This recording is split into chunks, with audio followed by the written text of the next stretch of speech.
잠이 오지 않아 TV를 켜보니 노란 바다에 세 개의 파도가 날 반기네. 달이 빛나는 밤에 당신은 더욱 빛나네. 안녕하세요. 펄이 빛나는 밤 주펄입니다. 반갑습니다. 오늘은 2025년 9월 8일 밤 9시 36분입니다. 잘 지내셨는지요? 저는 잘 지내고 있습니다. 오늘부터 약간 가을 느낌 나더라고요. 바람도 선선해지고. 그래서 참 좋았습니다. 오늘 처음으로 에어컨을 안 켜본 것 같습니다. 그 며칠 동안 좀 슬픔에 잠겨 있었습니다. 제가 정말 좋아하는 대도서관님께서 세상을 떠나셨어요. 그래가지고 그 일 때문에 굉장히 좀 슬픔에 잠겨 있었습니다. 많은 분들이 이제 애도를 하셨고, 저도 이제 짧은 추도사도 남기고, 꽃도 좀 보내고 그렇게 했는데요. 저희 사촌 누나하고도 인연이 있으시더라고요. 저희 사촌 누나가 이제 라디오 PD인데, 거기에 이제 저희 사촌 누나가 진행하는 프로그램에 이제 스페셜 DJ로 이제 대도서관님께서 이제 수년 전에 나오셨던 거예요. 근데 이제 그때도 대도서관님 특유의 어떤 유머러스함, 그리고 엄청나게 되게 겸손하시고, 또 이렇게 굉장히 항상 뭔가를 막 배우려고 하시고 막 그런 게 있거든요. 저도 예전에 대도서관님하고 한 9년 전에 잡쇼라고 그 여러 가지 직업들을 이제 소개하는 그런 프로그램에 나갔었는데, 그때도 굉장히 놀랐었어요. 왜냐하면은 너무 유명하고 거의 원조잖아요. 원조 맛집 주인인데 너무 친절하고 너무 겸손하시고 너무 막 그런 거예요. 그래가지고 와, 정말 좋다 이 형님이라고 이제 생각을 했었죠. 아무튼 그래서 저희 사촌 누나가 왠지 마지막 방송 때, 스페셜 DJ 마지막 방송 때 그 대도서관님하고 잘 어울릴 것 같은 어떤 곡을 이제 틀은 거예요. 근데 대도서관님이 깜짝 놀라면서 이 음악이 본인이 전에 다른 방송 종료할 때도 PD님한테 부탁해서 틀었던 곡이라고 해서 저희 사촌 누나도 되게 놀랐다고 하더라고요. 그래서 오늘은 대도서관님을 추모하면서 그 곡을 첫 곡으로 틀도록 하겠습니다. 그 곡은 마이클 잭슨의 Man in the Mirror라는 곡이에요. 그래서 저도 다시 들으면서 가사를 새삼 다시 한번 봤는데 참 왜 이렇게 좋은 사람은 빨리 가는지. 아무튼 명복을 빕니다. 편히 쉬시길 바라겠습니다. 마이클 잭슨의 Man in the Mirror였습니다. 자, 그럼 지금부터 여러분께서 보내주신 사연 읽으면서 노래 듣고 해보겠습니다. 첫 번째 사연입니다. 나의 작은 태양 눈부신 진주 쭈펄님 안녕하세요. 저가요, 부산에서 살 때 조금 특이한 알바를 해본 적이 있답니다. 바로 로또 알바지요. 로또 알바가 뭐냐고요? 편의점 옆에 반평 정도 되는 공간에 몸을 구겨 넣고 오시는 분들에게 로또를 끊어주는 일이지요. 오늘은 이 재미난 로또 알바를 1년 반 동안 하다가 만난 괴인들에 대해서 이야기해 보려고 합니다. 가끔 로또 알바를 하다 보면 정말 이상한 사람들을 많이 만난답니다. 오늘은 괴 행동을 하는 사람들 중에 8번 출구 괴인 이야기를 해볼까 합니다. 8번 출구 괴인에 대해 이야기하기 전에 잠시 로또 시스템에 대한 설명을 하겠습니다. 매주 토요일 추첨을 하는 로또는 사행성 방지를 위해서 하루에 한 매장에서는 최대 10만 원, 5,000원짜리 기준 20장을 초과해서 구매할 수는 없습니다. 하지만 로또가 지문을 찍고 사는 것도 아니고 엄청나게 철저하게 단속을 하지는 않습니다. 그냥 한 번에 10만 원 이상 구매하시려고 하면 제한이 있다고 말하면서 막는 정도지요. 다만 인간들이 무릇 그렇듯이 이러한 허점을 악용하는 사람들은 존재합니다. 사건이 있던 그날은 다른 날과 마찬가지로 좁은 방에 구겨 앉아 지나가는 사람들을 구경하고 있던 날이었습니다. 10만 원 이상 구매하시려는 분이 있어서 친절하게 설명을 드린 후 20장만 끊어드린 뒤 7월의 뜨거운 열기에 퍼질러진 비둘기들을 구경하고 있었죠. 그러던 와중 이상한 일이 제게 일어납니다. 분명 몇 분 전에 10만 원을 사가신 할아버지와 똑같이 생긴 사람이 모자를 쓰고 10만 원어치를 달라고 하시는 게 아니겠습니까? 요상한 기시감에 머뭇거리는 것도 잠시. 아저씨가 갑자기 호통을 치시며 빨리 달라고 하자 저는 당황해서 어버버거리다 그냥 10만 원어치를 끊어드리고 말았습니다. 어라? 쌍둥이가 지나간 건가? 라는 생각도 잠시.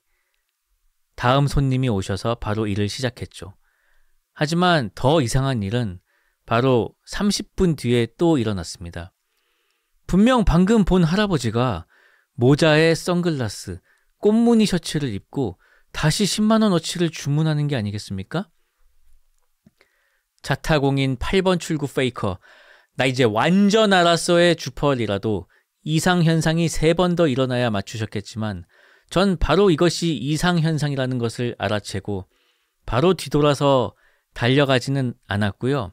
그냥 할아버지한테 아까도 사가신 거 아니까 그냥 가셔라. 아까도 봐드린 거다. 라고 말을 했죠. 그 이상현상은 이번에도 호통을 쳤는데 이번에는 뒤에 여자 손님이 한 분 계셔서 그런지 별 말씀 안 하시다가 돌아가셨답니다. 다행인 건 이상현상이 중복으로 나오진 않았답니다. 나중에 퇴근할 때 점장님께 물어보니 가끔 그런 분이 있다고 하네요. 쓰다 보니 너무 길어져서 괴인 2탄 백장맨 이야기는 다음에 써볼게요. 라는 사연이었습니다. 혹시 백장맨 20장맨에 이어 백장맨이 있다고요? 혹시 그 사연을 썼는지 잠깐 검색을 좀 해보겠습니다. 세상에 쓰셨네요. 이어서 읽어드리겠습니다. 안녕하세요. 로또 사연을 썼던 펄떡인데요. 오늘도 로또를 팔며 만난 괴인 이야기를 해보려고 해요. 이번에도 괴인 이야기를 하기 전에 로또에 대한 설명을 잠깐 하고 가보겠습니다. 토요일 오후 8시 35분에 정기적으로 추첨을 하는 로또는 8시부터는 판매할 수 없게 되어 있습니다. 아마도 부정행위를 막기 위함이 아닐까 합니다. 하지만 평소보다 2시간이나 일찍 마감하는데도 매출은 토요일이 가장 많이 나곤 한답니다. 제 기억상으론 술김에 친구들을 만난 김에 잔뜩 사가시는 분들이 있어서 그랬던 걸로 기억합니다. 잡담은 이만 줄이고 이제 괴인 이야기를 시작해 보겠습니다. 역 바로 근처에 있던 저희 로또 매장에서는 평소에도 많은 사람이 다녀갔지만 위에서 말했듯 토요일에 가장 많이 사람이 붐볐답니다. 아침부터 밤까지 붐비는 사람들을 상대하다 보면 낮은 레벨의 괴인들은 무심하게 보낼 수 있는 기술을 익히게 됩니다. 하지만 어느 무리에도 군계일학은 있는 법, 괴인들 중에서도 독보적인 사람이 있었습니다. 오늘의 주인공, 토요일 10만원 아저씨가 그 주인공입니다. 토요일 10만원 아저씨는 저녁 6시를 전후로 나타나는 정장 차림에 조금은 피곤해 보이는 안색의 중년 아저씨였습니다. 그 아저씨는 다른 진상들과는 달리 꽤나 친절하신 분이었지만 특이한 점이 몇 가지 있었습니다. 먼저 5,000원권 10장 그리고 1,000원권 50장으로 로또를 총 60장을 사간다는 점입니다. 보통 10만 원을 사가는 분들은 5,000원짜리로 20장을 사가는 것이 보통입니다. 아무래도 번호 조회를 QR코드로 간편하게 할 수 있는 데다가 60장이면 꽤 많거든요. 간수하기도 번거롭고 말이죠. 그럼에도 불구하고 그분은 매번 5,000원권 10장, 1,000원권 50장을 사갔답니다. 다음으로 꼭 6시를 전후로 등장한다는 점이었습니다. 뭐 일정한 시간에 나타나는 게 뭐가 문제냐 싶겠지만 마치 칸트처럼 거의 오차가 없었습니다. 6시쯤에 계속 그 아저씨가 나타나니까 편의점 카운터를 보는 친구와 시간을 재어보았는데 딱 한 번 10분 정도 늦은 것을 빼고는 매번 6시에 도착하셨습니다. 아무래도 퇴근에 있어서 매우 관대한 회사를 다니는 것이 분명했습니다. 무엇보다도 가장 이상한 것은 당첨률이었습니다. 무슨 괴상한 도수를 부리는지 그 아저씨의 당첨률은 범인의 것을 상회했습니다. 거의 매번 5등 당첨 용지를 받고 가셨고 2번, 2번, 3번 당첨될 때도 많았습니다. 무수한 시행으로 박치기를 하다 보면 그렇게 되는지는 모르겠습니다만 그렇게 많이 당첨되는 사람은 없었거든요. 그러다 한 번은 너무 궁금해서 말을 걸어본 적이 있습니다. 아니 60장이나 뽑는 데에는 시간이 꽤나 걸리는 탓에 이번에도 많이 뽑으시네요. 이런 느낌으로 말을 걸었던 것 같습니다. 그러자 엄청 놀란 눈으로 절 쳐다보시고는 취미라고 말씀하시더라고요. 이후로 잡담이나 좀 하고 가셨습니다. 다음에는 무슨 일 하시는지나 물어보려고 했는데 귀신같이 그 이후로는 나타나지 않으셨답니다. 예, 그렇습니다. 그 뒤론 그 아저씨는 사라졌습니다. 왜 사라진 걸까요? 어쩌면 어둠의 로또 조작단의 일원이었지만 꼴을 들킨 듯하자 흔적을 지운 걸까요? 아니면 펄디처럼 겁나 부끄러움이 많은 사람인 걸까요? 이제는 로또 알바도 알바를 하던 지역도 벗어나 다른 곳에 살지만 아직도 그 아저씨가 무슨 일 하는 사람인지 궁금하네요. 엄청 부끄러움을 많이 타시는 분인지 아니면 어둠의 로또 조작단인지는 모르겠지만 다가가니 도망가 버리는 무척 고양이 같은 아저씨였습니다. 라는 사연이었습니다. 이거 그거잖아요. 이거 저기 아는 척해서 도망가신 거잖아요. 부담스러워서. 근데 그 5,000원짜리를 사면은 이제 5개의 번호가 있잖아요. 그거는 이제 QR을 찍으면은 그 5개가 한 번에 나오는 거죠. 그 당첨됐는지 안 됐는지. 근데 굳이 그렇게 할 수 있는데 1,000원짜리로 굳이 50개를 뽑아갔다는 거는 그 하나하나 확인하는 그 쾌감 때문에 그 쫄리는 맛을 좀 더 오랫동안 느끼고 싶어서 그렇게 사신 거 아니에요? 그런 것 같은데 그거 말고는 이유가 없지 않나요? 아니면은 저희 사촌 형이 그 제약 영업을 하는데 그 형은 이제 약을 팔아야 되니까 이제 의사 선생님들을 많이 만나잖아요. 그때마다 로또를 5,000원어치씩을 꼭 의사 선생님들 드리더라고요. 영업 전략 중에 하나죠. 뭐 그런 식으로 이렇게 나눠주려고 많이 샀나? 그랬을 수도 있을 것 같네요. 아무튼 저도 그 동행복권으로 일주일에 5,000원어치씩 사고 있거든요. 동행복권 그 홈페이지에서도 로또를 살 수가 있는데 5,000원밖에 못 사요. 거기는 너무 타이트하죠. 그래서 계속 사고 있는데 지금까지 한 번도 맞지가 않았습니다. 어쩌면 저는 이쪽에는 운이 없을지도. 신청해 주신 곡은 첫 번째 사연 신청곡과 두 번째 사연 신청곡이 있기 때문에 두 개 다 연속해서 틀어드리도록 하겠습니다. Journey의 Don't Stop Believing 그리고 Earth, Wind and Fire의 Let's Groove 두 곡 듣도록 하겠습니다. 노래가 참 신나지요? 다음 사연 읽겠습니다. 안녕하세요, 주펄님. 괴인 사연 하나 올려봅니다. 사실 괴인이라고 하기엔 좀 그렇고요. 그냥 조금 특이한 저의 친구입니다. 그 친구는 늘 재미있는 상황에 자주 놓이곤 합니다. 그 친구를 펄떡이라고 하겠습니다.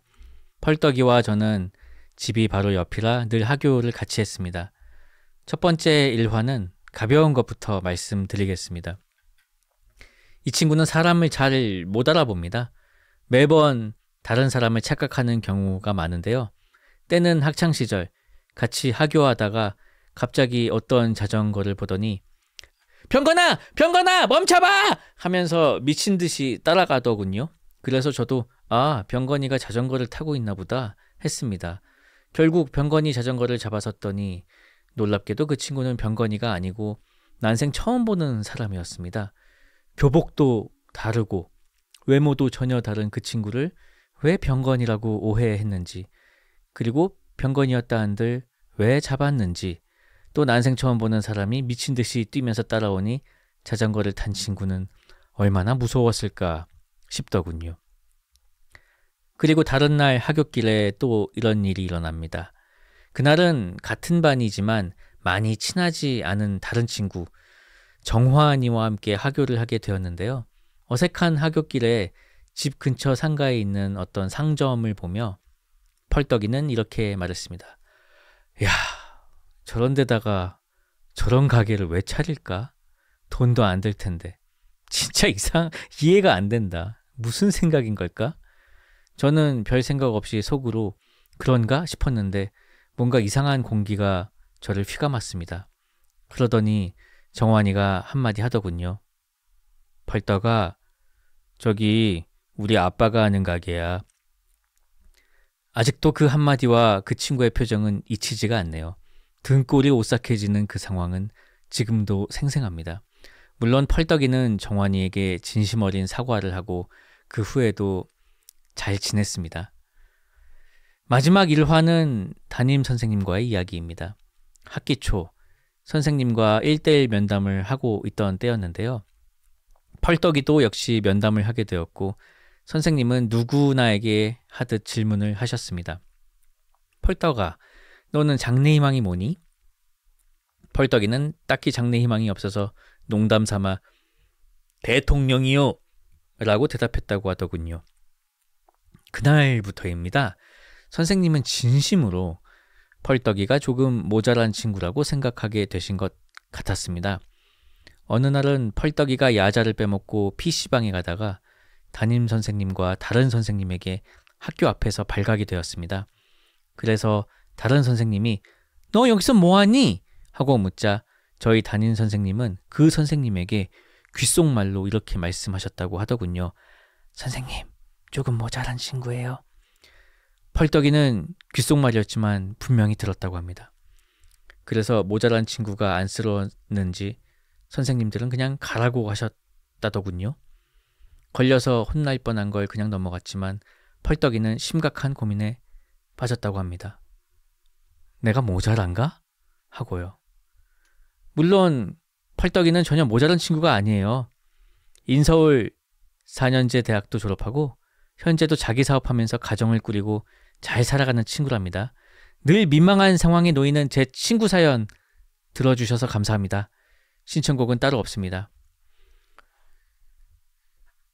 주펄님이 잘 어울리는 노래 한 곡 선곡해 주시면 감사하겠습니다.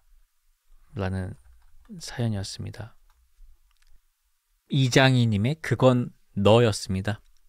보통 이렇게 친구 사연이라고 소개되는 교인 사연은 본인 사연인 경우가 많지요. 지금은 괜찮으시지요? 다행입니다. 자, 다음 사연 읽어드리겠습니다. 안녕하세요, 주펄님. 펄밤 없이는 일을 할 수가 없게 되어버린 20대 중반 펄떡이입니다. 저의 소울라디오가 되어버린 펄밤에 사연 하나 보내봅니다. 오늘 소개해드릴 주제는 지독한 습관입니다. 이 습관은 장점과 단점을 가진 엄청난 녀석인데요. 바로 강박입니다. 저는 초등학교 때부터 강박이 심했습니다. 예를 들어서 음악 수업 때문에 다음날 리코더를 챙겨야 하는 날이면 집에 오자마자 리코더를 가방에 넣었습니다. 그런데 문제는 그때부터 시작됩니다. 하교 후에 한 번, 저녁 먹고 나서 또 한 번, 잠들기 전에도 한 번, 이렇게 계속 확인하는 겁니다. 당연히 가방 안에 있을 리코더인데 혹시 안 챙겼나? 내가 본 게 리코더가 맞나? 하면서 책가방 뚜껑을 몇 번이고 들썩였더랬죠. 이러한 습관 덕분에 준비물을 빼먹은 적은 거의 없던 걸로 기억하여 장점으로 생각했는데요. 이 강박은 지금까지도 이어지고 있습니다. 바로 자기 전에 휴대폰을 설정할 때입니다. 저는 아이폰을 쓰고 있는데 알람 어플을 켜면 원하는 시간대에 초록 불빛이 켜져 있나 확인하고 알람, 메일이라고 적혀 있는 칸을 보고 또 보고 혹시 오후로 되어 있는 건 아닌지 주말에만 켜지는 건 아닌지 하면서 의심을 합니다. 그리고 나서 사운드 및 햅틱 설정으로 들어가서 볼륨이 제대로 올라가 있는지 확인하고 와이파이랑 데이터가 꺼져 있는지도 체크합니다. 그렇게 다 확인한 뒤에야 휴대폰을 내려놓는데 사실 진짜 마지막은 따로 있어요. 잠들기 직전에 방금 한 이 루틴을 똑같이 한 번 더 반복해야 하는 거죠. 이렇게 잠에 들고 아침이 되면 출근 준비를 하는데요. 출근 전 방 불과 어댑터는 잘 껐는지, 가스불은 잠겨 있는지, 고데기는 꺼져 있는지 두세 번은 확인해야 집을 나설 수 있습니다. 이 과정만 해도 5분은 훌쩍 지나갑니다. 남들이 보기엔 유난스러울 수도 있겠지만 가끔 알람이 오후로 설정돼 있거나 정말로 가스불을 끄지 않고 나온 적이 있었기에 이제는 저조차도 저를 못 믿게 된 게 아닐까 싶습니다. 회사에 출근해서도 강박은 이어집니다. 저희 회사는 사무실에 도착하면 PC를 켜고 출근 버튼을 눌러야 하는데요. 버튼을 누른 뒤에도 그냥 못 넘어갑니다. 새로 고침을 해서 다시 확인하고 혹시 오류로 출근이 안 찍힌 건 아닐까 하며 조직도에 들어가 제 상태가 정말 출근으로 되어 있는지 두 눈으로 확인해야 비로소 안심하고 물을 뜨러 갈 수 있습니다. 예, 이렇게 매일을 지독한 강박 속에서 살고 있는데요. 이제는 일상이 되어서인지 큰 불편함은 없더라고요. 다른 에피소드도 많지만 글이 길어지니 여기서 마치겠습니다. 그래도 예전보다는 강박의 정도가 많이 약해졌어요. 이 습관 굳이 고치려 하지 않아도 괜찮겠죠? 쭈디는 혹시 저처럼 강박 습관이 있으신가요? 괜히 궁금하네요. 마지막으로 출근하시는 모든 분들에게 오늘 기분 좋은 일이 나타나길 기대해 봅니다. 신청곡은 요즘 저에게 큰 힘이 되어주는 노래 해비의 지금부터 부탁드립니다. 라는 사연이었습니다. 이야, 이거 그렇게 엄청 심각한 것 같지는 않습니다만 예, 이 정도는 착한 강박.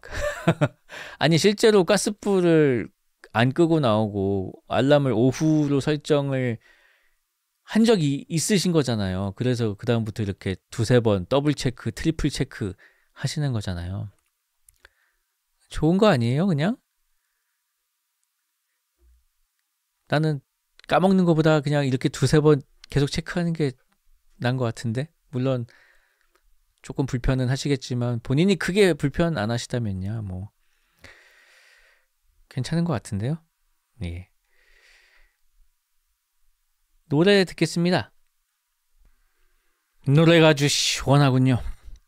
다음 사연입니다. 안녕하세요, 쭈펄님. 오늘은 저희 회사 신입사원 때문에 빵 터졌던 사연을 공유해 보려고 합니다. 신입사원 책상에는 작은 캘린더가 있었는데 날짜 밑에 S, L, B 같은 알파벳이 적혀져 있었습니다. 그런데 팀장님이 그 캘린더를 보시고 그 앞에서 잠시 심사숙고를 하시더군요. 아마도 제가 그랬듯이 캘린더에 적힌 알파벳의 의미를 알아내려 애쓰는 듯 했습니다. 때마침 회사 외부에서 업무 미팅을 마치고 온 신입사원에게 팀장님은 이렇게 말했습니다. 너 이 자식 어디 갔다가 온 거야? 너 운동하고 왔지? 신입사원의 동공이 흔들리더니 어떻게 아셨냐고 놀라더군요. 더 놀라운 것은 팀장님의 추리였습니다. 달력에 업무 내용은 없고 운동 계획만 써놓은 거 맞지? S는 숄더, L은 레그, B는 백, 등 같은데? 신입사원의 눈이 휘둥그레졌습니다. 운동에 미쳐서 캘린더에 암호처럼 이니셜을 써놓은 것도 웃기지만 팀장님의 추리력도 놀랄 노자였습니다. 어떻게 알아차린 걸까요? 제 사연은 여기까지입니다. 이렇게 쓰고 보니 뭔가 안고 빠진 찐빵 같은 얘기가 되어버렸네요. 덧붙이자면 저희 회사는 직원들이 점심 식사 전후로 자유롭게 운동을 할 수 있습니다. 근무 중에 땡땡이 치고 운동한 건 아니에요. 라는 사연이었습니다. 이거 SLB, 야, 이걸 어떻게 아는 거죠? 팀장님도 운동을 많이 하시나 보죠? 그리고 그 신입은 당신이죠 라고 지금 채팅창에서 신입 얘기 맞죠? 왜 다들 자기 얘기를 남 얘기처럼 쓰든지 말이야. 신입 얘기 맞죠? 아무튼 간에 신청곡은 없군요. 여기서 그럼 저의 오마카세가 하나 들어가야 될 것 같군요. 그 요즘에 자기 전에 유튜브 쇼츠를 한 1시간 정도 보다가 자는데요. 보다 보면은 종종 요리 영상도 나오더라고요. 근데 요리 영상에 정말 많이 나오는 노래가 있어요. 쇼츠를 즐겨보신다면 아마 들어보셨을 것 같습니다. 숲속의 작은 레스토랑이라는 곡인데요. 한번 들어보시죠. 자, 일본 가수 테시마 아오이의 숲속의 작은 레스토랑이었습니다. 머릿속에 벌써 쇼츠 영상이 한 4-5개 지나갔어요. 오믈렛 반으로 갈라져가지고 이제 밥 덮고 그 위에 함바그 스테이크 올라가고 지금 난리 났습니다. 자, 다음 사연 읽어드리겠습니다. 안녕하세요. 여러분, 지금 이제 입맛이 확 돌았잖아요. 입맛 뚝 떨어지게 해드리겠습니다. 안녕하세요. 오늘 겪은 따끈한 일이 있어서 어딘가에 꼭 말하고 싶어 사연 남깁니다. 저는 어릴 때부터 장이 안 좋아서 뭘 먹으면 늘 배탈이 나곤 했어요. 그러다 30대 중반이 지나면서 급격하게 체력도 안 좋아져서 건강과 관련된 요법들을 시도해보게 되었습니다. 그러다가 최근에 커피 관장이라는 것을 알게 되었어요. 관장용 커피를 물에 넣고 끓여서 식힌 뒤에 주입하는 것인데 간 해독도 되고 변비가 심한 사람에게 좋다는 정보를 보고 번뜩였습니다. 저는 얼마 전 간단한 수술을 할 일이 있었는데 수술 전에 집에서 관장을 하고 오라는 지시로 관장을 경험해 본 적이 있었어요. 생각보다 거부감이 안 들었어서 설레는 마음으로 커피 관장을 해보기로 했습니다. 관장 키트를 구매한 뒤 기대되는 마음으로 화장실 앞에서 빤스를 벗고 옆으로 누운 채 관장을 시작하였습니다. 10분에서 15분 정도 배변을 참고 용액을 체내에 머무르게 해야 하는데 초보자는 쉽지 않으니 할 수 있는 만큼만 하라는 안내사항이 있었습니다. 그런데 저는 다년간 급동을 참아온 경력 덕분인지 꽤나 수월하게 참아지는 것이었습니다. 이게 뭐라고 뿌듯한 나머지 의기양양해져서 시간을 좀 더 늘려볼까? 라는 생각이 잠깐 스쳤지만 평소에 신나게 까불다가 참교육당했던 경험이 종종 있어서 15분 경과 후 관장을 종료했습니다. 아주 조심스럽게 천천히 일어나서 이제 시원하게 내보내주기 위해 화장실 문을 열려고 손잡이를 돌렸습니다. 그런데 뭐지? 손잡이가 안 돌아가는 거예요. 처음에는 내가 손잡이를 돌리는 감각을 잘못 알고 있었나 하며 쿵쾅거리는 심장을 부여잡고 다시 손잡이를 돌려봤지만 문은 굳게 잠겨서 열리지 않았습니다. 화장실을 봉쇄하고 관장하는 사람이 있다? 그게 나다? 문이 왜 잠긴 걸까라는 생각은 사치였기에 이사 올 때 봤던 열쇠 뭉치들이 떠올라 빤스도 입지 않은 채 집안을 여기저기 돌아다니며 서랍들을 뒤적거리기 시작했습니다. 당황 플러스 관장 후에 심신미약 상태여서인지 열쇠를 어디에 두었는지 전혀 생각해내지 못했고 저는 그 순간 생존 모드로 들어간 것만 같이 두뇌가 풀가동되며 가장 최적의 방법을 생각하기 시작했습니다.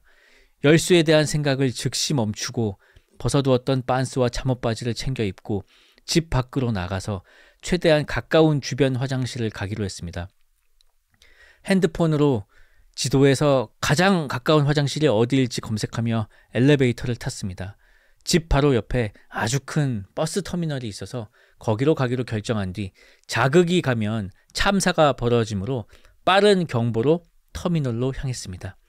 그때까지 살만했는지 너무 어처구니가 없어 실실 쪼개기도 했네요. 그러나 너무 급해서 살짝 뛰었더니 장이 쉐킷 쉐킷 쉐킷 쉐킷 쉐킷 되어서 항문을 두드리는 것이었습니다. 웃음기가 싹 사라진 채 다시 혼자만의 질주를 이어갔습니다. 그 와중에 가장 빠른 길로 가기 위해 잠옷바람으로 사람들이 와르르 버스에서 내리는 승하차 홈을 질러서 질주했습니다. 그들의 눈을 마주치진 않았지만 모두의 시선이 저의 동선을 따라오는 것이 느껴졌습니다. 하지만 전혀 개의치 않았습니다. 저는 그저 변기라는 목표 하나만을 바라보고 인파를 뚫고 갔습니다. 단연간 급동을 참아온 경력이 이럴 때 빛을 발한 건지 저는 다행히도 한 방울도 지리지 않은 상태로 터미널 화장실에 안착했습니다. 운 좋게도 빈칸이 있었고 가장 아늑한 안쪽 자리까지 있어서 얼마나 감사했던지 모든 것을 해결하고 세면대로 나와 손을 씻는데 짐을 바리바리 싸들고 있는 터미널 이용객 사이에서 잠옷바람에 저를 보니 어처구니가 없어 웃음이 비죽하고 튀어나왔지만 진짜 미친 사람처럼 보일 것 같아서 꾹 참았습니다. 집에 돌아왔지만 신호가 또 올 수 있다는 불안함 때문에 화장실 열쇠를 차분히 찾지 못하고 문 따는 법을 검색하여 클립으로 열쇠 구멍을 쑤셔보기도 하고 신용카드를 문틈에 넣어도 보고 최후의 방법으로 경첩을 제거하려고 문을 봤는데 경첩이 안으로 쏙 들어가 있는 구조여서 포기하게 되었습니다.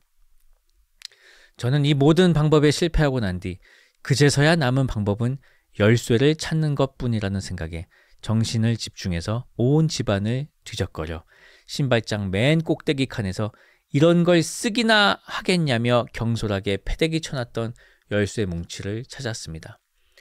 호다닥 화장실 문에 끼워봤더니 찰칵 하고 열리던 그 안도감. 정말 잊을 수가 없을 것 같아요.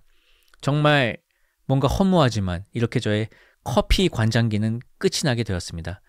글을 다 쓰고 보니 이 미친 경험을 글로 생생하게 전달할 능력이 없는 것이 안타깝군요. 저는 곧 캐나다로 워홀을 가는데요. 새로운 환경에 영어도 부족해 걱정이 많았는데 오늘 터미널까지 지리지 않은 저의 절제력을 보며 왠지 모를 자신감을 얻었습니다. 쭈 아저씨가 똥 얘기 좀 그만하라고 했던 것 같은데 긴 똥 얘기 들어주셔서 감사하고 모두들 건강하시길 바랍니다. 라는 사연이었습니다. 다행입니다. 근데 더 웃긴 게 뭔지 아세요? 화장실에 안착했다고 하니까 채팅창에서 살짝 아쉬워해. 지리지 않으니까 아쉬워해요, 사람들이. 막상 지리면은 또 막 역겨워할 거면서 안 지리니까 또 아쉬워해. 그게 사람 마음인가 봐요. 자, 신청곡은 없으니 제가 또 오마카세. 커피 관장을 하셨으니 브라운 아이즈의 위드 커피 어떻습니까? 브라운 아이즈의 위드 커피였습니다. 채팅창에 사연자분께서 등판을 하셨습니다. 예. 자, 다음 사연 읽겠습니다. 상당히 장문의 사연이 왔습니다. 한번 읽어보도록 하지요. 안녕하십니까 작가님. 유튜브를 둘러보는 와중에 알고리즘에 뜬 한국인들의 경쟁심, 청년 취업난, 저출산 같은 영상을 보며 국가를 걱정하는 오지랖을 즐기다가 문득 군대에서 들었던 한 중사님의 인생사가 떠올라 이분의 인생에 대해 적어보도록 하겠습니다. 참고로 여성가족부 및 국방부로부터는 어떠한 후원도 받지 않았습니다.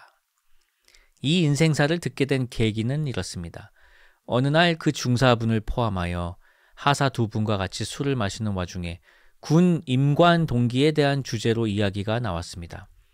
어쩌다 간부로 군대에 왔냐는 그분의 질문에 방학에 노는 것이 아까워 ROTC에 지원했고 그러다 보니 오게 되었다라고 답변하였습니다. 그러자 그분께서는 그런 마인드라면 무조건 장기를 하시라는 답변과 함께 자신의 사연을 이야기해 주셨습니다. 하사분들은 술만 마시면 하는 이야기다라고 말하시던데 저는 이 이야기를 듣고 인생 성공의 기준이 바뀌었을 정도의 큰 충격을 받았습니다. 물론 장기는 하지 않았습니다. 할 걸. 그분의 인생은 실은 평탄하지 않았습니다. 학창시절 공부가 싫어 일탈을 희망하지만 집안이 깐깐하여 일탈하지 못한 그런 학생이었는데 얼굴이 그리 반반한 편도 아니고 축구와 운동을 좋아하는 그냥 키가 좀 큰 철없는 중학생이었다고 합니다. 그러다 어떤 여학생과 짝꿍이 되었는데 괜히 좋아서 장난을 치곤 했다고 합니다. 그러다가 다른 여학생에게 그 짝꿍이 자신에게 호감이 있다는 이야기를 전해 듣고는 그날로 바로 고백해서 사귀게 되었다고 합니다. 나중에 알고 보니 여자애들이 둘을 엮으려고 거짓말한 것 같다고 하네요. 왜냐하면 추후 여자친구에게 그때 왜 고백했냐는 질문을 들은 적이 있다고 합니다. 여자친구는 처음 짝꿍이 될 당시에는 모범생처럼 보이고 공부를 잘하는 착한 아이인 줄 알았는데 알고 보니 다른 여학생들이랑 무리지어 다니며 기가 셌다고 하네요. 두 분은 고등학교 시절 다른 학교로 갈라졌으나 그럼에도 만나서 같이 DVD방을 다녔다고 합니다. 저 때도 DVD방에서 고등학생이 사고 많이 치던데 그때도 마찬가지였나 봅니다.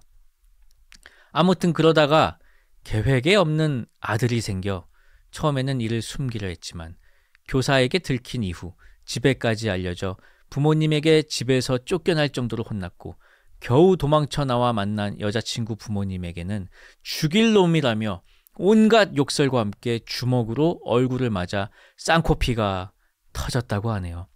이 일로 공부를 잘했던 여자친구는 검정고시로 고등학교를 졸업해야 했답니다.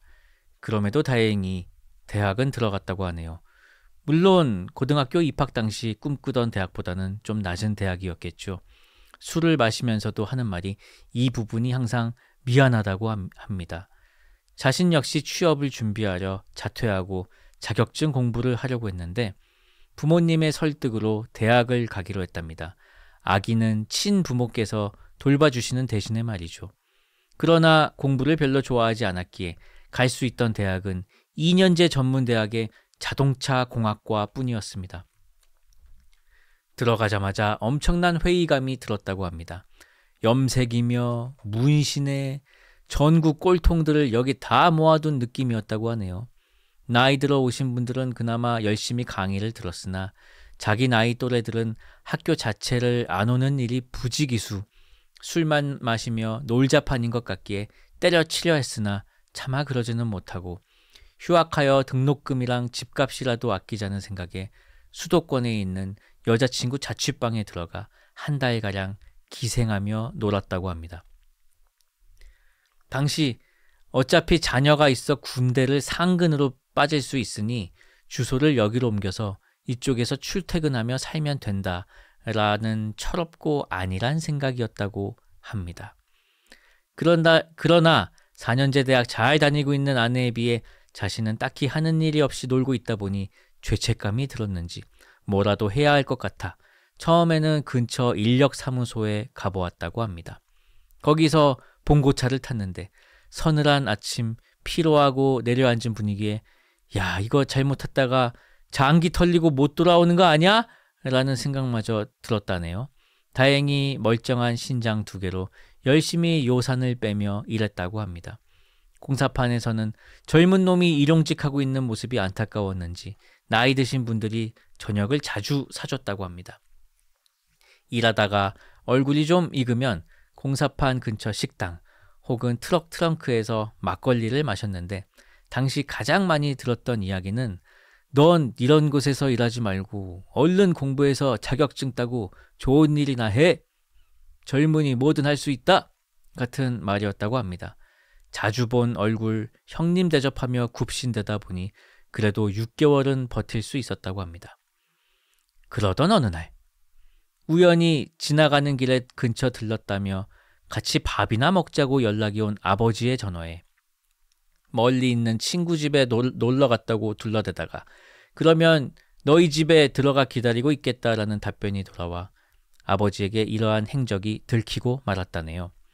당시 여자친구 집에 놀러 왔다고 사실대로 둘러댈 수 있었지만 여자친구 아버지에게 코뼈가 부러지도록 주먹을 맞은 이후 접근 금지 명령을 받았기 때문에 이를 친아버지에게도 함부로 말하기가 무서웠다고 합니다. 아버지에게 이야기하면 그쪽에도 전달이 될 것 같았다고 하네요. 당장 여자친구 집에서 뛰쳐나와 100km는 떨어진 대학으로 달려가 아버지에게 사과하며 자초지종을 설명했다고 합니다. 학교는 휴학했고 돈이나 벌려고 노가다를 다녔다고 말이죠. 참고로 이때도 거짓말을 했는데 1학기도 못 마쳤는데 1학기를 마친 양 말했으며 공사판에서는 한 달 정도만 일했던 척 했다고 합니다. 그러자 아버지께서는 휴학했다고? 그러면 그동안 머리나 식힐 겸 군대나 다녀와라 라고 하시기에 상근을 신청했는데 아직 자리가 없어 조금 더 기다려야 할 것 같다고 답변하자 노가다도 뛸 정도로 사지 멀쩡한 놈이 어디 상근으로 빠지려고 해? 혼나며 출퇴근의 꿈은 물거품이 되었다고 합니다. 이제 와 보니 아버지의 픽처에 소름이 돋을 정도라고 하더군요. 아무튼 여름에 입대하게 되어 훈련소에서부터 개고생을 했다고 합니다. 그러던 중 훈련소 중대장 면담에서 자동차 공학과를 다니다가 왔다고 말했고 이에 포병 정비병으로 빠지게 되었다고 합니다. 물론 수업은 한 학기도 안 들었지만 말입니다. 포병 정비병으로 이 대대에 왔으나 본부 정비병과 포대 정비병의 자리가 없어 포수로 시작했다고 합니다. 그러나 어찌된 일인지 공사판에서 배운 벽돌 싣기를 통한 허리의 단련과 계단 오르기를 통한 하체의 단련으로 포수 역할을 훌륭히 해내었고 그곳에서 배운 노가다 개그와 형님들에게 하던 아부로 간부들의 사랑을 듬뿍 받았다고 합니다. 새벽같이 인력사무소 앞에 줄 서던 기억에 비해 아침 점호는 아무것도 아니었기에 그는 매일 아침 웃으며 일어날 수 있었다고 합니다. 이러한 군생활이 동기부여가 되어 특급 전사도 땄다고 합니다. 일병 중순쯤 포대 정비병 선임이 전역하며 포대 선임 정비병이 되게 됩니다. 당시 정비병 특성상 포대 자주포 정비가 있으면 자주포와 함께 본부로 파견을 가게 되는데 자주포를 정비하던 중사인 궤도반장의 눈에 띄어 전문 하사 제의를 처음 받았고 이어 준이었던 자주포 정비관의 눈에 들어 직접 대대장에게 눈에 받은 몇몇 포대 정비병이 있는데 본부로 보직을 옮겨달라는 건의까지 받았다고 합니다. 그러나 이는 반려당했습니다.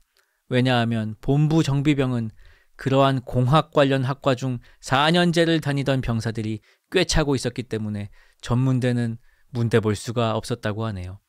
그러나 대신 대대장님께서는 각 포대장들에게 정비관이 직접 인정할 정도이니 포대장들은 그 병사들에게 강력히 부사관을 추천해라 라고 지시하였습니다.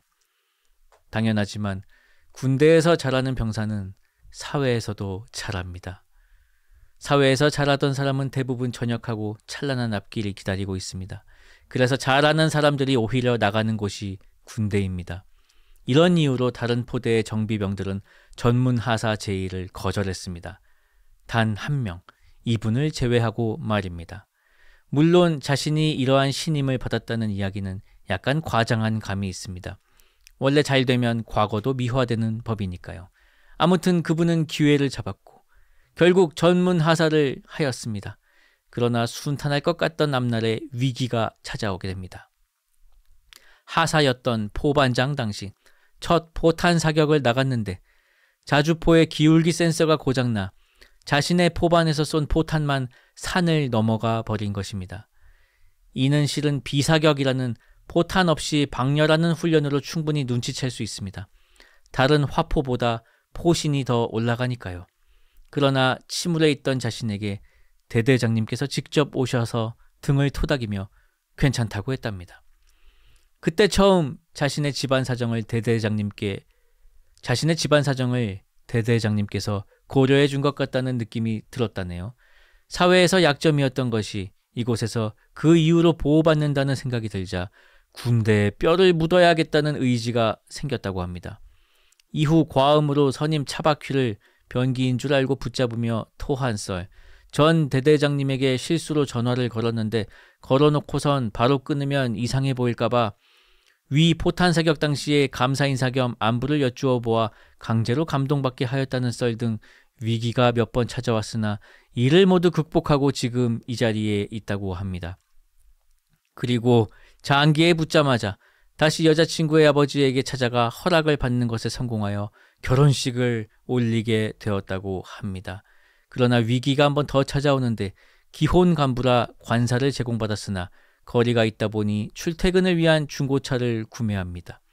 집까지 가져오는 것은 선임의 도움을 받아 어찌어찌 하였으나 출근을 할 때 도와줄 사람이 없어 자그마치 약 보름간을 새벽 5시에 출근하였고 주말에도 부대까지 출퇴근 연습을 하였다고 합니다.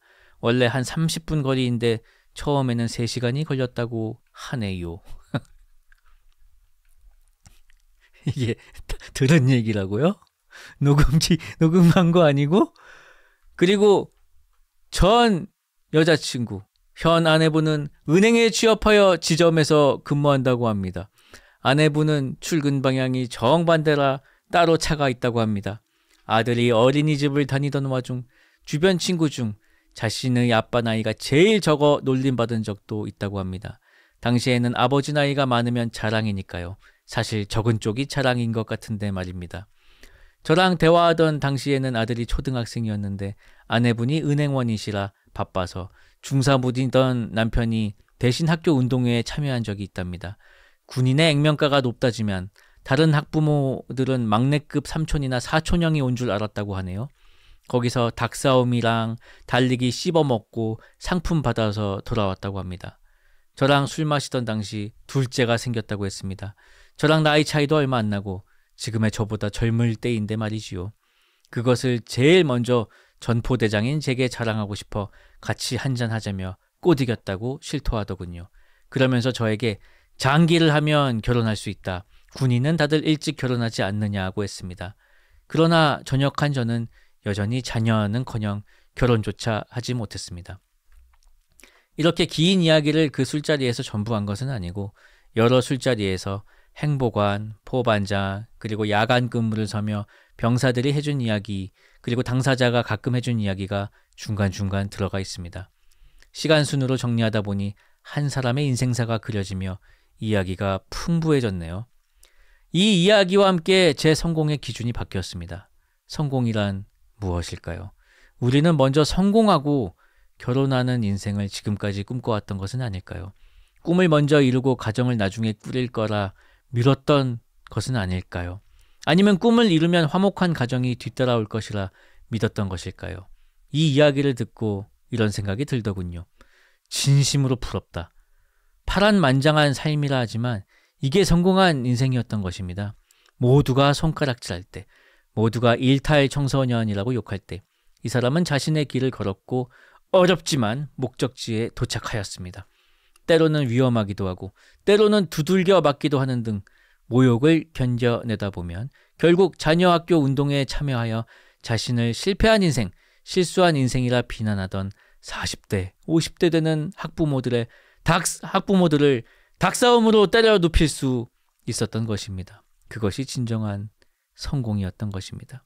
지금도 그런 생각이 듭니다. 남녀공학을 나왔어야 했는데. 노래는 남녀공학의 Too Late를 틀어주시면 감사하겠습니다. 다시 한번 말하지만 여성가족부 및 국방부로부터는 어떠한 후원도 받지 않았습니다. 라는 사연이었습니다. 야, 그러니까 20살에 사고를 쳐가지고 이제 결국은 방황하시다가 군대에 말뚝을 박으셔가지고 지금은 자리를 잘 잡고 아들하고 나이 차이가 20살밖에 안 나기 때문에 오히려 좋다. 이렇게 된 거군요. 참 잘 됐습니다. 잘 됐어요. 잘 됐습니다. 이것도 아마 부모님들도 처음에는 속 엄청 썩었을 거예요. 그죠? 근데 지금은 아마 잘 됐다고 생각하실 것 같아요. 좋은 게 좋은 거지요.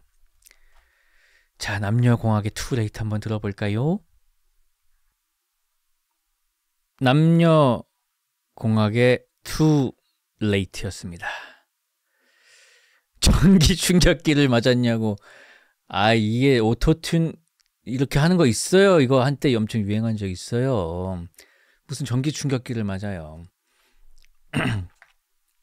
자, 이번 사연도 장문의 사연입니다. 안녕하세요, 펄디. 다름이 아니라 제가 이렇게 글을 쓰게 된 이유는 주펄님이 다 읽으실 때까지 결과를 알 수 없는 슈레딩거의 사랑 사연을 보내고 싶어서입니다. 때는 어느 해 겨울, 저는 어려서부터 음악을 매우 사랑했고 특히 밴드 음악에 대한 강렬한 열망이 있었는데 직장인이 되어 경제적 자유를 누리게 된 그제서야 성인 전용 음악학원을 다니게 되었습니다.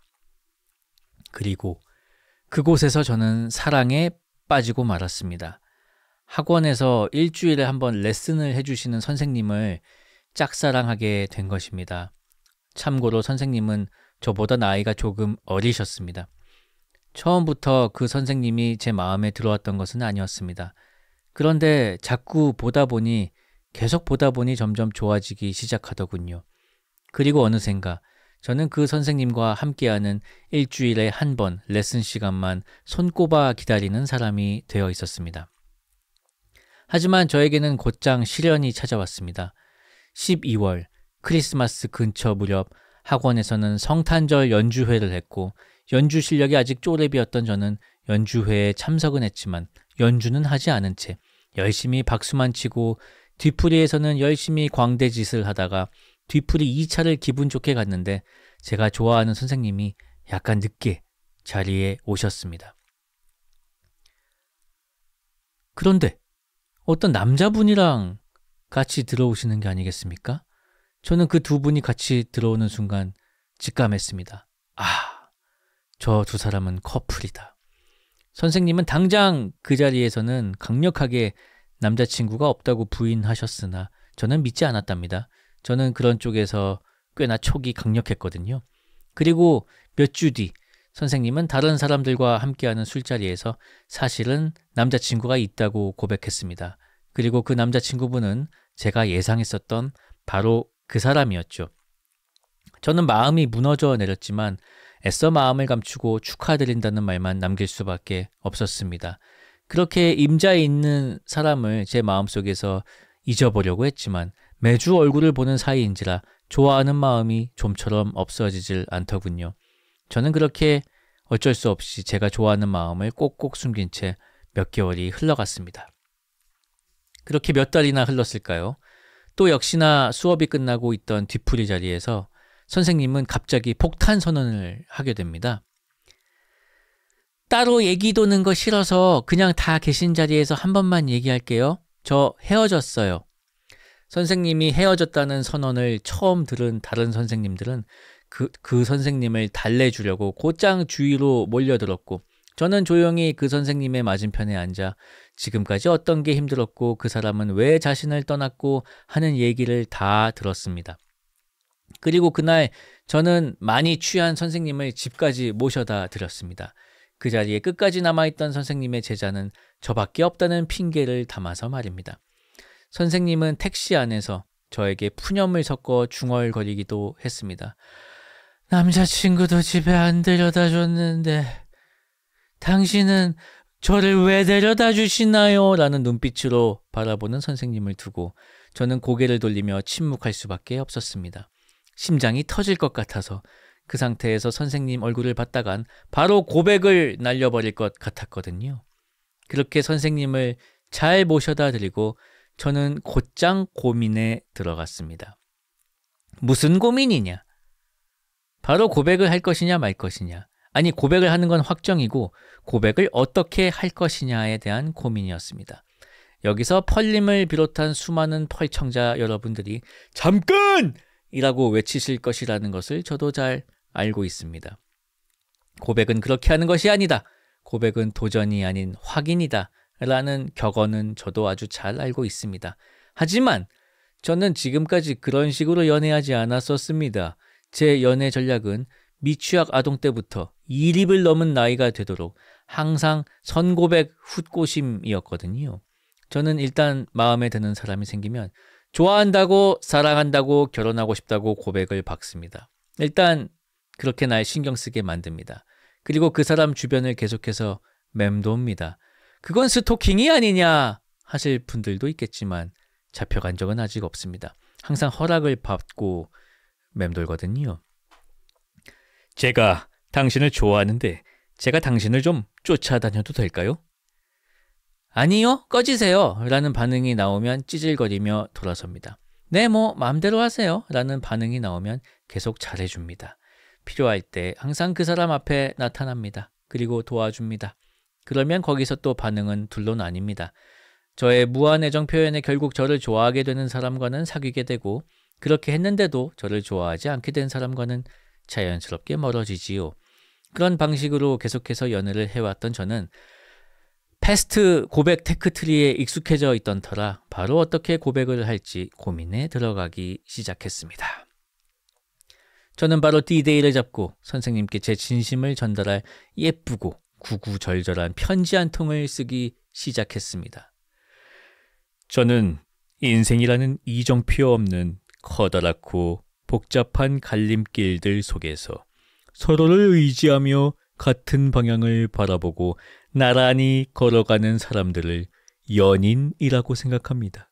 그리고 저는 당신과 그런 사이가 되고 싶습니다. 이런 문구들을 적어가며 저는 선생님께 제가 천천히 소중하게 키워온 마음을 편지지에 꾹꾹 눌러 담고 적었습니다.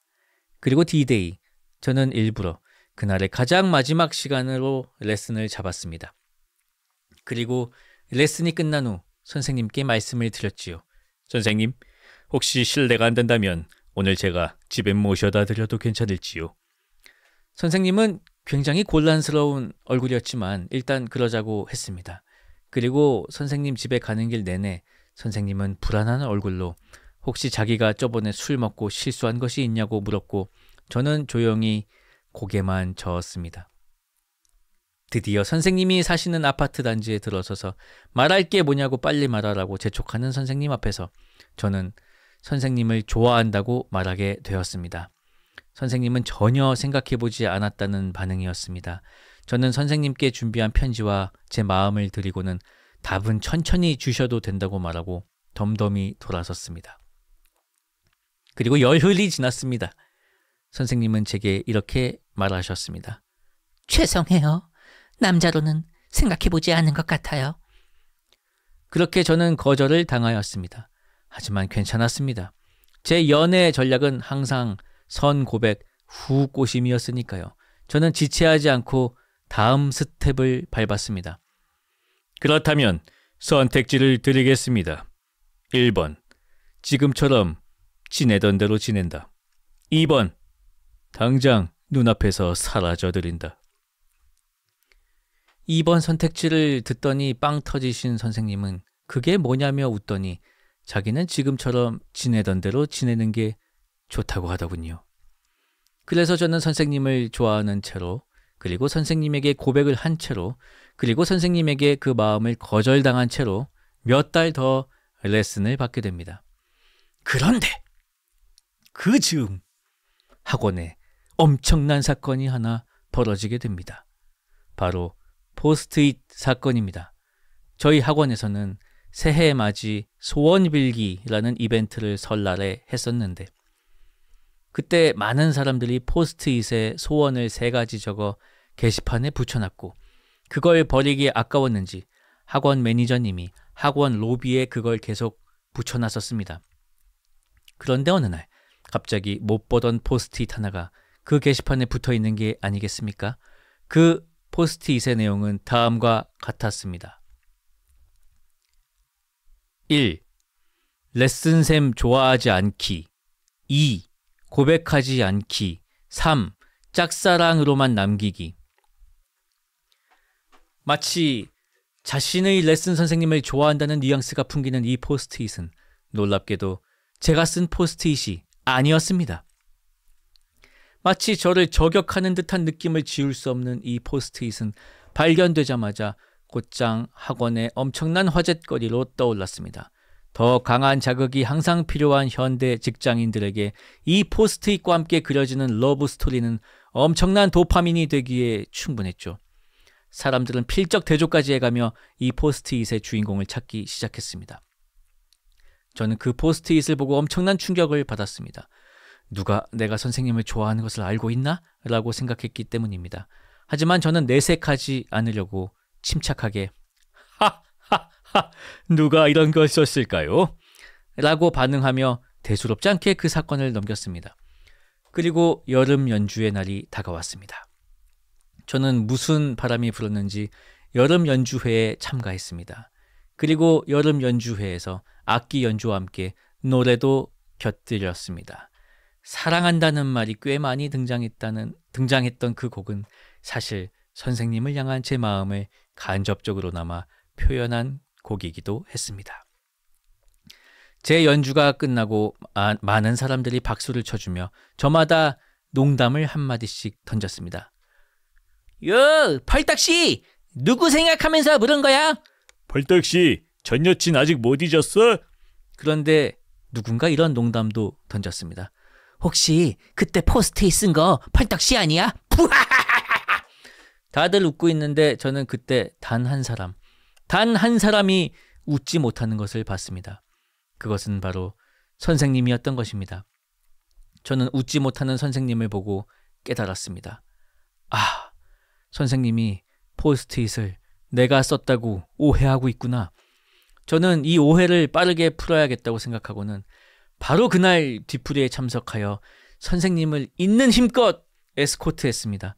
그리고 또 집까지 모셔다 드리게 되었죠. 학원 사람들은 선생님과 제가 집 방향이 같다고 알고 있어서 집에 같이 들어가는 걸 자연스럽게 여기고 있었는데 사실 제가 사기친 거였습니다. 집 방향이 완전 달랐습니다. 아무튼 저는 선생님을 모시고 또 집까지 걸어갔습니다.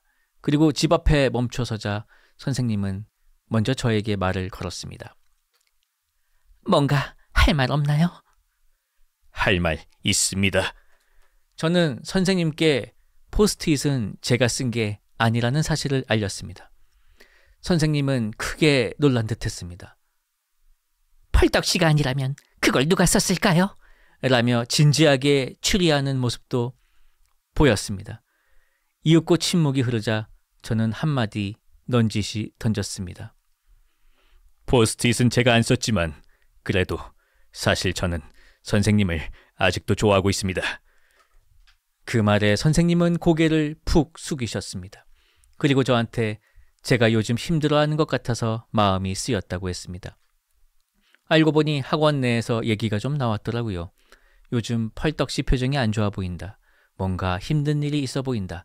그 얘기를 듣고 선생님은 제가 신경 쓰였던 겁니다. 그러면서 선생님은 갑자기 훌쩍거렸습니다. 그렇게 선생님은 저와 마주본 상태로 살짝 저에게 기대서서 눈물을 흘리셨습니다. 내 품 안에서 사모하는 사람이 울고 있다니 저는 어쩔 줄 몰랐습니다. 마음 같아서는 꼭 끌어안고 토닥토닥 해주고 싶었지만 소심했던 저는 그냥 선생님 옷깃만 살며시 잡고 괜찮다고 말해주었습니다.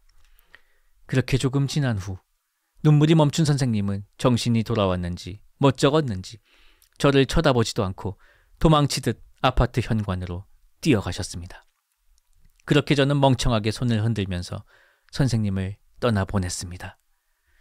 울 정도로 나를 신경 쓰는 걸 보면 나에게도 희망이 있는 걸까? 저는 잠깐 망상을 했습니다. 하지만 안타깝게도 선생님의 생각은 다른 듯 했습니다. 선생님은 그 이후에 저와의 1대1 대화를 원천 차단하면서 완전히 철벽을 쳤거든요. 네, 그렇습니다. 갑자기 급 결론이 나오게 됐는데 이 사연은 망한 사랑 사연이었습니다. 저는 몇 주 동안 선생님과의 관계 진전 시도를 계속했으나 결과는 계속되는 외면이었습니다. 저는 결국 선생님을 포기하게 되었고 몇 달 뒤 학원도 그만두게 되어 다시는 그 선생님을 보게 될 일이 없어졌네요. 그렇게 해가 바뀌고 시간이 꽤 흘렀는데요. 저는 2년쯤 지난 지금에서야 그 선생님을 잊을 수 있게 되었습니다. 이제 더 이상 눈을 감아도 얼굴이 떠오르지도 않고 꿈에도 안 나오더라고요. 그래서 그 기념으로 이 사연을 씁니다. 다른 분들이 보시기엔 어떨지 모르겠으나 저는 무지 행복했던 이 기억을 글로나마 사연으로나마 남기고 싶었어요. 저는 마지막으로 선생님을 보는 날 선생님께 제 선생님 해줘서 고맙다고 말하고 돌아섰습니다. 그리고 만약에 그 선생님이 지금 제 앞에 서 있다면 지금도 제 선생님 해줘서 고맙다고, 좋아할 수 있어서 참 행복했다고 얘기해주고 싶네요. 신청곡은 토이의 좋은 사람 신청합니다. 찌질남의 표본인 저와 아주 잘 어울리는 노래라고 생각합니다. 그럼 펄디와 회님들 모두 좋은 밤 되시기를 바랍니다. 감사합니다. 토이의 좋은 사람이었습니다. 긴 사연 잘 들었습니다. 재미있군요. 제 더빙이 너무 올드스쿨인가요? 제가 60년대, 70년대 영화들을 참 좋아해가지고 이상하게 남녀 더빙을 하게 되면 이렇게 되더라고요. 부디 양해해 주시길 바라겠습니다. 자, 다음 사연 읽어드리겠습니다. 펄디 안녕하세요. 때는 제가 23살 대학생이었던 시절의 여름이었습니다. 제가 올해 30이니 벌써 7년 전 일이네요. 저는 당시 사귀던 남자친구와 그가 살고 있던 동네에서 저녁 산책을 하던 중이었습니다. 그 동네는 대학생들이 많이 거주하던 서울 광진구의 자취촌으로 당시에 큰 오피스텔이 건축 중이라 대형 공사장이 있었어요. 산책하던 그날도 그 공사장 앞을 지나던 중이었습니다. 그런데 그날따라 공사장 벽에 있는 소음 측정기가 눈에 들어오더라고요. 지나가는 행인들이 볼 수 있도록 공사장에서 얼마나 큰 소음이 발생하는지 데시벨을 측정해서 알려주는 전광판 있잖아요. 드물지 않게 보이는 그 기계가 정말로 정상적으로 작동하고 있는 것인지 저는 갑자기 궁금해졌습니다. 그래서 남자친구와 시험해 보기로 했어요. 마침 길에 지나가던 차도 사람도 없던지라 와! 야호! 하고 소리쳐 봤더니 데시벨이 미미하지만 정말 올라가기는 하더라고요. 그게 재미있어서 어린 마음에 몇 번 더 야호!를 남자친구와 외치고 있었습니다. 그런데 그때 전광판을 한참 응시하느라 몰랐는데 정장을 입으신 50대 정도 되어 보이는 근엄한 아저씨께서 지하철역 출구에서 나와 저희 쪽으로 걸어오고 계셨더라고요. 당시 시각을 고려하면 퇴근길이셨던 것 같아요. 밀려오는 창피함에 저와 남자친구는 미리 약속이라도 한 듯 빠른 걸음으로 사건 현장에서 도망치기 시작했습니다. 한 20걸음쯤 도망쳤을까요? 갑자기 뒤에서 드아! 하는 괴성이 들려왔습니다. 정말 너무 깜짝 놀라서 뒤를 돌아보니 그 정장 입은 아저씨께서 전광판을 쳐다보면서 소리를 지르고 계셨어요. 저와 남자친구의 놀이의 목적을 이해하시고 궁금해지셔서 직접 해보시는 것 같더라고요. 그게 너무 웃겨서 남자친구와 꺽꺽대며 계속 도망쳤던 게 기억이 납니다. 그 사건 이후로 몇 달이 지나고 저는 당연하게도 그 아저씨의 존재를 잊은 채 지냈습니다. 그러다 어느 날 남자친구 집에 들렸다가 집에 가려고 혼자 지하철역으로 향하고 있었는데요. 지하철역이 있는 블록으로 돌았을 때 저는 이상한 광경을 봤어요. 어떤 남자가 길에 다니는 사람이 꽤 많은데도 공사장 전광판을 쳐다보며 으아! 하며 소리를 지르고 있었습니다. 정장을 입은 분이셨어요. 그 아저씨였습니다. 너무 당연하게 지나가는 행인들은 괴성을 지르는 그 아저씨를 이상하게 쳐다봤습니다. 분명 이건 웃긴 상황인 걸 텐데 저는 어쩐지 그 광경을 보는 순간 등골에 소름이 끼치며 무서워져서 바로 뒤를 돌았습니다. 그리고 다른 출구를 이용해 귀가했어요. 왜 그분은 주변의 시선을 아랑곳하지 않고 그 소음 측정기의 작동 여부를 또다시 확인하고 계셨던 걸까요? 제가 수개월 뒤 목격하기 전까지 몇 번이나 더 그러셨을까요? 신청곡은 데이빗 보이의 Life on Mars입니다. 라는 사연이었습니다. 이거 갱신하려고 기록 갱신하려고 계속 하시는 거잖아요. 이걸 왜 이해를 못 하세요? 어제까지 96이었으면 오늘 96.1 찍어야 되는 게 사나이 아니겠습니까? 이거 어떻게 참아요? 저는 그렇게 보고 있습니다. 어딘지 알 것 같아요. 제가 광진구 또 살았잖아요. 다음에 저도 공사장 가보면 한번 해보도록 하겠습니다. 데이빗 보이의 Life on Mars였습니다. 자, 오늘의 마지막 사연 읽어드리겠습니다. 이번 사연도 아저씨가 나오는 사연입니다. 안녕하세요, 벌디. 지금은 9월 2일 오후입니다. 요즘은 스콜처럼 비가 내렸다 그쳤다 후덥지근한데 펄님이 읽어주시는 그때는 좀 시원할지 궁금하네요. 오늘 생각난 일화가 있어 한번 올려봅니다. 때는 몇 년 전. 그날은 꽤 무리한 일정 끝에 너무 배가 고팠던 때로 기억합니다. 남자친구와 저는 굶주린 채 동네 길바닥을 헤매고 있었고 그날따라 마땅히 들어갈 만한 식당이 보이지 않았습니다. 그러다가 마침 어떤 고깃집이 눈에 띄더라고요. 간판은 새 간판이지만 어딘가 허름하고 그닥 끌리지는 않는 식당이어서 그런지 평소에는 눈길을 주지 않았던 곳이었습니다. 그렇게 고민하던 저는 더 굶었다가는 지나가는 사람을 잡아먹을 것 같아서 일단 들어가서 식사를 하기로 결심했습니다. 그렇게 식당에 들어서니 아저씨 두 분이서 정말 묵묵히 식사를 하고 계시더라고요. 그래도 손님이 아예 없는 식당은 아니구나 싶어서 안심했습니다. 그리고는 반갑게 맞아주시는 사장님이 메뉴판을 건네주셨고 저는 열심히 메뉴를 고르려고 하는데 어쩐지 마주 앉은 남자친구의 얼굴이 엄청 불편한 표정인 겁니다. 저는 괜찮냐고 물어봤어요. 펄떡아, 왜 그래? 어디 아파? 아니, 남친은 뭔가 똥 마려운 강아지처럼 안절부절하면서 계속 속 시원하게 말을 해주질 않는 겁니다. 얘가 이런 애가 아닌데 평소에 남자친구는 확실하게 할 말은 하고 돌려 말하는 걸 싫어하고 시원하고 솔직한 성격이었거든요. 그런데 계속 안절부절하길래 어디 말 못할 사정이라도 생긴 건가 하며 별의별 생각이 다 들었어요. 그런데 호미야, 우리 나가자. 사장님, 저희 다음에 다시 올게요. 에? 펄떡아, 왜 그래? 에? 아니 글쎄 남자친구가 자리에서 벌떡 일어나더니 사장님에게 꾸벅 인사를 하고 제 손을 끌고 나가는 겁니다. 저는 영문도 모르고 민망해하면서 사장님께 꾸벅 인사를 하고 정신없이 끌려 나와서 물었어요. 아니 무슨 일이야? 너 대체 왜 그런 건데? 호미야, 내가 한 10발자국만 더 가서 얘기해 줄게. 그렇게 말하는 남자친구는 정말 이상하리만치 똥 마려운 듯 그 식당 창가를 뒤돌아보며 어딘가 웃음을 참는 표정인 것도 같았습니다.